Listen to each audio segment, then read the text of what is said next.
tẹ́ ẹ bá wojú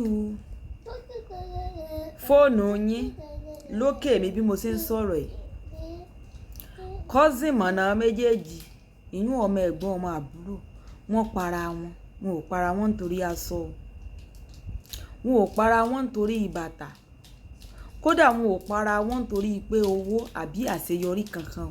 Ẹ wàá bí mi pé nítorí kíni? Nítorí ọkùnrin. Eléyìí ó ṣe graduate ni ládùúró owó ribiribi tóbi ná. Eléyìí wọ́n lòun ló ní ọkọ àfẹ́sọ́nà, ló ní boyfriend, ọ̀rẹ́kùnrin. Eléyìí lórí lóyún fún ọ̀rẹ́kùnrin rẹ̀. Ìbéèrè mi àkọ́kọ́ ni wípé ṣé eléyìí ò mọ̀ pé eléyìí ń fẹ́ ẹni tá à ń wí? ń gbọ́n sáà lóyún fún leléyìí bá rè bá wípé oyún ìṣiṣẹ́ ni o, ò lè bímọ fún ọ̀rẹ́kùnrin mi, ọ̀ọ́sẹ̀ ni ní dandan. Èmi tí ń tòótọ́ wọ́n ní leléyìí bá nawọ́ ọ̀gbájú sí lódì kò bá. Ṣé eléyìí mú sí ṣọ́ọ̀ṣì dání bíbi iṣẹ́ ló wà ní bí kan ni ló bá di fàmí ń fa ọ́ ká tó wí ká tó fọ̀ sí ṣọ́ọ̀ṣì ti dénú eléyìí bẹ́lẹ̀ mi ṣe gbànú.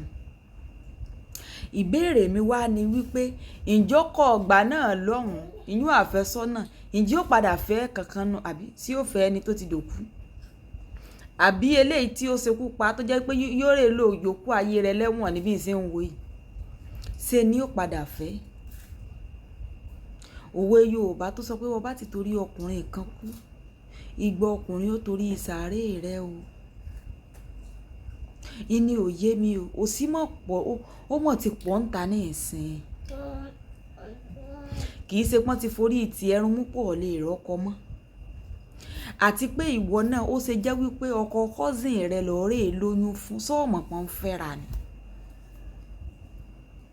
Ká tiẹ̀ wá sọ wípé ọ̀rọ̀ rí bànú àti rọ́mọ ìyá tó lóyún fún ọkọ ẹ̀gbọ́n ìyún ọmọ ìyá ọmọ bàbá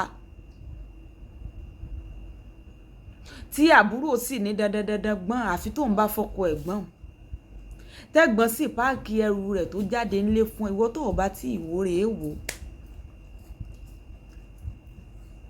Àti rí ìyàwó sì kẹ́rù jáde kúrò lé yún ẹ̀gbọ́n lẹ́sùgbọ́n mọ́ọ́dọ̀. Ká tiẹ̀ mọ́ wàá sọ pé cousin àtún wá ń sọ ni wípé ọ̀rẹ́kùnrin rẹ̀ ló sì jẹ́ o ò tí ì bímọ fún tọ́lọ́n ti yọ lọ́wọ́ distributor ò ní dúpẹ́ fọ́lọ́run. Ní ìsìn báyìí orí ìfà sọ pé ń pèrò kú ọba nítorí ọkùnrin àbí kí lè ń já sí nítorí ọkùnrin ẹ jẹ́ á máa dẹ̀ díẹ̀ o. Ní ìsìn báyìí irú ọkùnrin ní ìsìn yóò rìn yóò yan o, yóò rìn yóò yan. Ẹ wo ìbànújẹ́ tó mú wọnú ẹbí tiẹ̀ ní ìsìn. Ṣé ìyá ọmọ èyí náà ní ìsìn àti ìyá ọmọ èyí sánlẹ̀jọ jẹ́ kinní mọ́? Ó sì jẹ́ bàbá ló bá pọ́n pọ̀ ǹjẹ́ bí ìwọ̀n ti dàrú báyìí?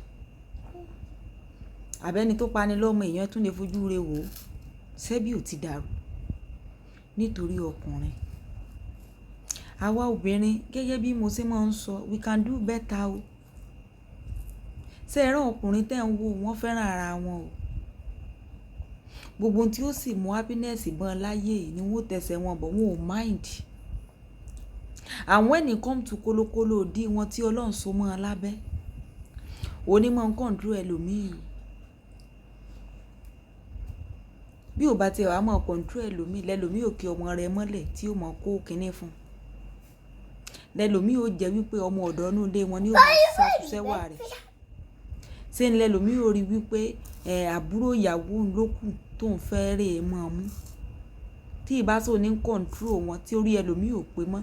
Ṣé ni ó wò pé cousin girlfriend ló kù tó yẹ kó wọn sá lóyún. Ní ìsìn bẹ́ẹ̀ eléyìí ti rán ara wọn lẹ́wọ̀n èyí tí ó kù ti kú èyí tí ó sì tí ó fà sọ pé pèrò kú ọba náà ti ń múra báyìí. Ẹ jẹ́ á máa ṣe díẹ̀díẹ̀. Alájíkẹ́rẹ́ iná ẹ bá like ẹ bá comment ẹ share ó dàbọ̀.